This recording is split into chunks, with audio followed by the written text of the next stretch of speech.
Hey everyone, this is Tim from YourSixTech. Today in this video, I'm going to show you how to quit an application on your Amazon Fire HD 10 tablet. So if you have an application open up, go to the little square on the bottom right side of the screen and select this. And there's a couple different ways that we can do this. This is going to allow us to see our recently opened applications.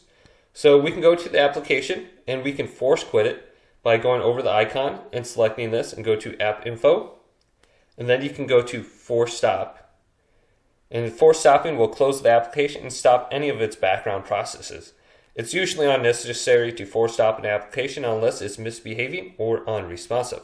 So we can go to Force Stop and then we can relaunch the application. But if we go back to the square, what we can do is simply scroll up just like this and we'll close the applications and quit it.